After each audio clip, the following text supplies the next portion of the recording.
Hey everyone, Anthon-patapon here, and today we're going to show you a little bit of something that I found within Smash. It probably won't be something useful for like top or even high level, but I think it's something I should consider worth noting. So first off, A landing. Now I didn't discover this at all. This is just something I'm trying to put together, putting the pieces together. You'll see in the later parts of the video, but A landing. If you input an attack just before you land, and before the hitbox comes out, then it won't stop you and you will have zero lag. Of course, only certain moves have this. Now what you're seeing now is that if you input both sticks in the same direction, even whether you have A, B plus smash or tilt stick on, you won't be able to run. It'll only make you walk. But I'll actually show you a little something later. Check it on a little bit. Now I just found out that if you do use the smash stick instead, not A plus B smash, but smash stick, you'll be able to input both of the inputs at the same time in the same direction, and you'll still be able to run. Of course, with Villager being the example, it's probably not the most prominent example, but it was the first one I could think of right off the bat since I play the character. I think that's enough of that. Okay, now we're back.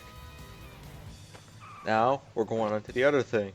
I'm pretty sure a lot of you know that if you run off a ledge, your running momentum is kept. And I'm sure that's a few of you who know that even after you jump.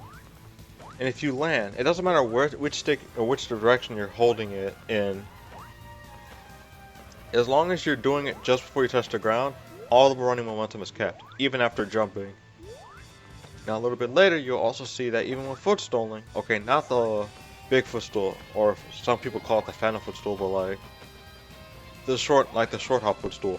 But if you do it with the short hop footstool, you'll be able to keep the running momentum. The point of the premise is that you have to have a short amount of distance within the platform in order to keep the running momentum.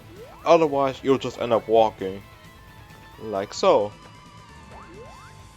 Now here's the fun little bit. I think I put this a little bit more excessively than I hoped for, but if you try A landing in multiple attempts, descending down, this only is more so applicable to Battlefield and Dreamland than it is for Smashville and Town and City. Though it could possibly apply to those too, so this is something important to know. Of course, this won't apply to FD. I'm only noting the more legal platform stages, I guess you could say. The legal platform stages because of the new rule set. I have no idea how this works with Dokkan and Lilat. Though with Dokkan, you could probably get a good idea since there is a lower branch on the right. But again, that's not relevant at the moment, so I'm just hold that for later. Now, I will just keep showing you right here that no matter which direction you do it, if you try doing multiple A landings within a short period of time, the lag still carries over. But that's where the running comes in. Even after the lag, the running is still kept. Keep in mind that throughout the entire thing, I'm holding the stick in one specific direction. I'm not just tapping it afterwards. However, I am pretty bad with A landing, as you could probably see. So you could argue that this could just be me with bad timing. But I did try to narrow down the timing to as fewer frames as possible. Now I think here, in a little bit, there was something I was trying to show you with all the platforms. Of course, this is exclusive to Battlefield and Dreamland.